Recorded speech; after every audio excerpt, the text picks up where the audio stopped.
Hi friends, नमस्कार। मेरा नाम है यशोवर्धन और ये है हजेला आईएएस अकेडमी का यूट्यूब का प्लेटफॉर्म हजेला आईएएस। तो मेरे पीछे आप एक देख रहे हैं, एक इमेज दिख रही है आपको जहाँ पे लिखा बलूचिस्तान लिबरेशन चार्टर और ये पाकिस्तान का दैट वारंट। क्यों उधर जाता है, क्यों? तो पहले तो ये समझ लीजिए बलूचिस्तान है कहाँ। तो आपको वो नक्शा दिखा देता हूँ कि बलूचिस्तान कहाँ पर है। ये देखिए, ये पाकिस्तान का वो इलाका है और सिंध से पश्चिम की तरफ जो लगा हुआ इलाका ये पूरा बलूचिस्तान कहलाता है। और अपने आप में बलूचिस्तान न केवल पाकिस्तान में आता है, इसका कुछ हिस्सा अफगानिस्तान में आता है और ईरान में भी आता है। तो जब ये ग्रेटर बलूचिस्तान बनाने की मांग करते हैं तो ये पूरा इलाका आ जाएगा। इसीलिए अफगानिस्तान और ईरान भी इस मुद्दे पर जो बलूचिस्तानियों का विरोध करते हैं और पाकिस्तान का समर्थन करते हैं। और कुछ दिनों पहले आपने एक मूवी देखी होगी, बहुत चर्चा में रही थी, जिसका नाम था धुरंधर। वो भी बलूचिस्तान के कुछ लीडर्स को लेकर के बनाई गई थी। इस तरह की मूवी थी जिसमें ऐसा दिखाने की कोशिश की गई कि इंडिया का जो इंटेलिजेंस है वो भी वहाँ पर उन घटनाओं में शामिल रहा। चलिए हम मुद्दे की बात पर आते हैं। तो बलूचिस्तान में आखिर ऐसा क्या हुआ जिसके कारण कहा जा रहा है कि डेथ वारंट जारी हो गया? देखिए, आ गया बलूचिस्तान का संविधान पाकिस्तान के लिए डेथ वारंट। देखिए, पाकिस्तान की जो नींव रखी गई है वो नींव किस आधार पर रखी गई है, इसके आधार पर इसे डेथ वारंट बोला जा रहा है।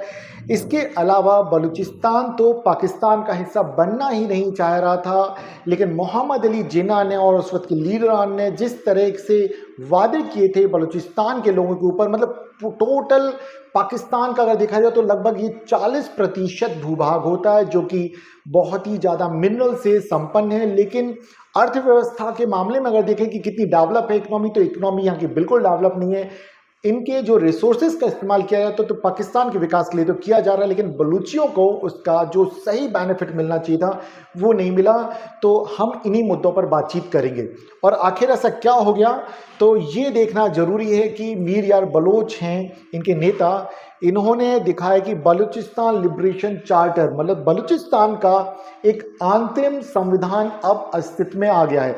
और ध्यान रखिएगा, अगर कोई भी देश अगर वो अपना संविधान बना लेता है तो आज नहीं तो कल वो तय मानिए कि वो अपना स्वतंत्र अस्तित्व कायम कर लेता है। इसीलिए यहाँ पर बलूचिस्तान के जो लिबरेशन चार्टर है, जो आज़ादी का जो एक उनका संविधान है, इस कारण कहा जा रहा है कि अब बलूचिस्तान को देश बनने से कोई रोक नहीं सकता। और ये पाकिस्तान का एक तरह से डेथ वारंट है। पाकिस्तान के जो टुकड़े होने तय हैं, अब वो प्रक्रिया और तेज हो गई है। तो चलिए हम शुरुआत से शुरुआत करते हैं कि क्या हुआ। तो इसे जानते हैं कि 8 फरवरी के दिन बलूचिस्तान के या पाकिस्तान के इतिहास में एक बहुत ही ऐतिहासिक दिन है, जो एक माइलस्टोन के तौर पे याद किया जाएगा हमेशा, जिस दिन बलूचियों ने अपना जो अंतरिम संविधान है वो लागू किया। और उन्होंने दिखा दिया कि अब इस दिन से यूं समझिए कि हम पाकिस्तान से अलग देश के तौर पे स्थापित कर रहे हैं अपने बलूचिस्तान को। तो बलूचिस्तान की आज़ादी का खाका है बलूचिस्तान लिबरेशन चार्टर, जिससे पता चलता है कि बलूचिस्तान कैसा बनेगा। क्या जिस सिद्धांत के आधार पर, अर्थात टू नेशन थ्योरी के आधार पर मोहम्मद अली जिन्ना ने या पाकिस्तान के जो भी हुक्मरान रहे उन्होंने बार बार अपनी जनता को गुमराह किया, या मोहम्मद अली जिन्ना ने इस आधार पर मुसलमानों के लिए अलग राष्ट्र की मांग की थी, उसकी धज्जियां उड़ती हुई नहीं दिख रही, क्योंकि यहाँ पे बलूची भी मुस्लिम्स हैं और वे अपने लिए एक अलग देश बना रहे हैं। इसके पहले 1971-72 के दौरान भी उनकी टू नेशन थ्योरी की लगातार देखते धज्जियां उड़ी थी। जब बांग्लादेश ने जो पूर्वी पाकिस्तान था अपने आप को अलग कर लिया था और भारत ने उसमें भी मदद की थी। यहाँ पर भी कई लोग इस तरह की बातों को कहते हैं कि भारत का समर्थन, तो नो डाउट भले आतंकवादी घटनाओं में भारत का समर्थन ना हो, लेकिन भारत का बलूचियों की आज़ादी के लिए भारत का पूरी तरह से उनको समर्थन है। और यहाँ इस वीडियो के माध्यम से मैं ये कहूँगा कि बलूचियों को पूरा अधिकार है, वे अपनी आज़ादी अगर मांगते हैं तो उन्हें उनकी आज़ादी मिलनी चाहिए। उनको उनका जो दमन किया जा रहा है वो उसकी प्रतिक्रिया के स्वरूप जरूरत है इस बात की कि बलूचिस्तान अब एक अलग देश के तौर पे स्थापित हो। सो देखिए, बलूचियों के नेता हैं मीर यार बलूच, जिनका मैंने आपको अभी ट्वीट दिखाया है, तो राइट। सो वो आप देखें, अब ये जो इसकी खूबी क्या है इसको समझते हैं कि आखिर यहाँ पर होने वाला क्या है। तो बलूचिस्तान का जो बलूचिस्तान लिबरेशन चार्ट है, जिसे अंतरिम संविधान कहा जा रहा है बलूचिस्तान का, ये बहुत ही साफ साफ संदेश देता है कि अब यहाँ पे धार्मिक चरमपंथियों के लिए जगह नहीं है, बल्कि ये कैसा देश बनेगा, धर्मनिरपेक्ष लोकतांत्रिक गणराज्य बनेगा। इट मीन्स भारत का एक पड़ोसी जो बनने वाला, एक नया देश बनने वाला है, वो उन्हीं सिद्धांतों पर आधारित अपने देश को बनाना चाहता है। उसका संविधान जो बनाया उसने, जैसा कि भारत अपने लिए भी बनाया भारत ने, तो उन्हीं, तो अब ये मान के चलते वो आधुनिक दुनिया के साथ कंधे से कंधा मिला करके चलेगा और भारत का उसे पूर्ण समर्थन होगा। तो ये हमने देखा कि अब ये केवल एक भूभाग मात्र नहीं है कि बलूची एक संस्कृति के आधार पर एक भूभाग की मांग कर रहे हैं, बल्कि एक विचार जो इतने लंबे समय से चला आ रहा, वो विचार अब परिपक्व हो गया है और अब उसकी अभिव्यक्ति जो हमें दिखती है वो उनके दिखती संविधान में। इसलिए इसे पाकिस्तान का डेथ वारंट कहा जा रहा है कि जो विचारधारा की जो लड़ाई है वो इसे अलग दिखाती है। जहां पर पाकिस्तान का जो संविधान है वो कट्टर इस्लाम पर आगे बढ़ावा देता है, कट्टरता को बढ़ावा देता है, वहीं बलूचिस्तान का संविधान धर्म और राजनीति को अलग अलग करता है। इसलिए कहा जाता है कि अब आतंक की फैक्ट्री चलाना इस इलाके में पाकिस्तान के लिए मुश्किल हो जाएगा और धीरे धीरे जब इस इलाके का विकास होगा तो पाकिस्तान के जो दूसरे प्रोविंस है, दूसरे जो प्रांत हैं, वे भी इसी नीति पर आगे बढ़ेंगे। आगे देखें कि यहाँ पर और क्या चीजें हमें दिखती हैं। तो पाकिस्तान का जिस पे निर्माण हुआ दो राष्ट्र के सिद्धांत, जो धार्मिक आधार पर कि धर्म के आधार पर हिंदुओं का देश अलग, मुसलमानों का देश, इस सिद्धांत के आधार पर पाकिस्तान का निर्माण किया गया था, उस सिद्धांत की धज्जियां उड़ गई हैं। और यहाँ पर अभी जो लेटेस्ट जो संविधान जारी हुआ, इसमें पाकिस्तान में अल्पसंख्यक जितने भी हैं बलूचिस्तान वाले इलाके में, उस पूरी जगह पे उन्हें सुरक्षा दी गई है। जबकि पाकिस्तान किसी भी तरीके से ना तो उन्हें सुरक्षा की गारंटी देता है, ना समानता की, लेकिन बलूचियों के संविधान में जितने भी नॉन मुस्लिम से जो भी अल्पसंख्यक उन सभी को उनके अधिकारों की गारंटी दी गई है। धार्मिक आधार पर पूरी तरह से सर्वधर्म समभाव पर आधारित बनाया है।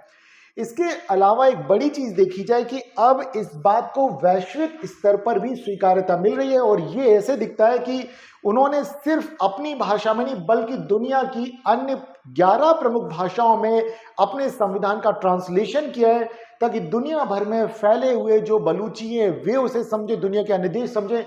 यहाँ तक कि भारत को कितना इंपॉर्टेंस मिलता है इसे समझिए कि हिंदी, मराठी, गुजराती और पंजाबी भाषाओं में भी अनुवाद किया गया है। इसके अलावा जो अगर हम देखें तो अरबी भाषा में है, देन अफगानिस्तान के लिए पाश्तो और फारसी भाषा में भी है।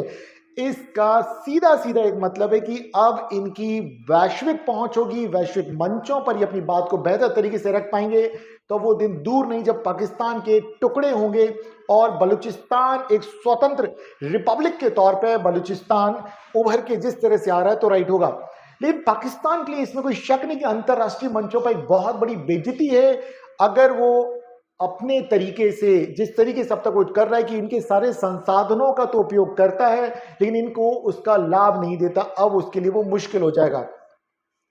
एक बड़ी चीज, एक बड़ा सवाल जिससे आप जानना चाहते हो कि आखिर इस संविधान को बनाने का काम करने वाले क्या कोई भारत के अंबेडकर की तरह, राइट? तो ये बलूचिस्तान के अंबेडकर हैं, हिर बयार मरी, ये राष्ट्रवादी नेता हैं बलूचियों के, और इन्हें उसका क्रेडिट जाता है कि इन्होंने जो ड्राफ्ट तैयार किया जिसे एक ऐतिहासिक दस्तावेज कहा जा रहा है माफ कीजिए बलूचिस्तान का नया संविधान, इसलिए इन्हें आधुनिक बलूचिस्तान का अंबेडकर के तौर पे अखबारों में लिखा गया। यहाँ तक कि कई लोगों ने बोला बलूचिस्तान के शेख मुजीबुर रहमान जिस तरह से 1971 में पाकिस्तान से अलग होकर के बांग्लादेश बनाया था, अब उसी तरीके से 2026 में पाकिस्तान से अलग होकर बलूचिस्तान नाम का जो इतना लंबे समय से एक स्वप्न था वो एक देश का आकार ले रहा है।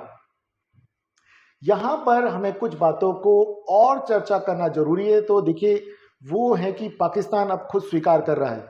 अब अगर हम यहाँ पे बात करें कि यहाँ देखिए बलूचिस्तान के पूर्व मुख्यमंत्री हैं मेंगल, ये क्या कहते हैं, अख्तर मेंगल ने लाहौर में कहा कि बलूचिस्तान अब पाकिस्तान का हिस्सा नहीं रहेगा और वो अपनी आज़ादी के रास्ते पर आगे बढ़ रहा है। उन्होंने एक एग्जाम्पल दिया कि 1971 में जिस तरह से पूर्वी पाकिस्तान अलग हो गया था, अब उसी तरीके से बांग्लादेश की तरह ही बलूचिस्तान भी अब पाकिस्तान से अपने आप को अलग कर रहा है, राइट? इसके अलावा अगर हम यहाँ पे बात करें तो बलूचिस्तान लिबरेशन आर्मी, जिसका एक बड़ा रोल है और लगातार हम देख रहे हैं पिछले कुछ दिनों से जिस तरह से वहाँ पे क्रांतिकारियों ने 200 से ज़्यादा जो सिक्योरिटी गार्ड्स हैं पाकिस्तान के, उनको उनकी हत्या कर दी है। 15 से ज़्यादा शहरों पर उन्होंने कब्जा कर लिया है और खुले आम पाकिस्तान भी स्वीकार करता है। ये पाकिस्तान के रक्षा मंत्री हैं ख्वाजा आसिफ, वे क्या कहते हैं देखिए।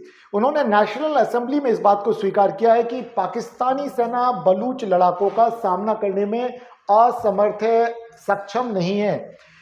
ये इस बात को स्वीकार करना अपने आप में दिखाता है कि अब पाकिस्तान ने बलूची अलगाववादी या बलूची आंदोलन के आगे अब अपने हथियार डाल दिए हैं। कुल मिलाकर के जो बात यहाँ पर मैं कहना चाह रहा हूँ, जो दुनिया कह रही है, बलूची नेता कह रहे हैं कि बलूचिस्तान का जो नया जो संविधान आया है ये पाकिस्तान के लिए डेथ वारंट है, पाकिस्तान के टुकड़े टुकड़े करने के लिए दस्तावेज आया है और एक नए राष्ट्र का उदय हो रहा है बलूचिस्तान का। और मैं भारत से इस बात का समर्थन करता हूं कि लोगों की आवाज़ को सुना जाना चाहिए। तो मुबारक हो बलूची लोगों को कि उनका एक देश बनने वाला है। मेरा नाम है यशोवर्धन। यदि आप इस वीडियो से सहमत हैं, आप तो अगर आपने हमारे इस चैनल को अब तक सब्सक्राइब नहीं है तो चैनल को कर लीजिए सब्सक्राइब। कमेंट बॉक्स में जरूर बताएं कि आपको ये विश्लेषण कैसा लगा, क्या आप वाकई में बलूचियों का समर्थन करते हैं या पाकिस्तान का समर्थन करते हैं। मुझे मालूम है कि 99% लोग तो यहाँ पर मेरी बात से सहमत होंगे कि बलूचियों के ऊपर बहुत अत्याचार हुआ और उन्हें समर्थन दिया जाना चाहिए, क्योंकि मेरे इस वीडियो को पाकिस्तान के लोग भी देखेंगे तो नो डाउट कुछ यहाँ पर हेटफुल कमेंट्स भी जरूर आएंगे। चलिए दोस्तों, फिर मिलते हैं अगले दिन एक नए वीडियो में, एक नए विश्लेषण पर मिलेंगे। नमस्कार।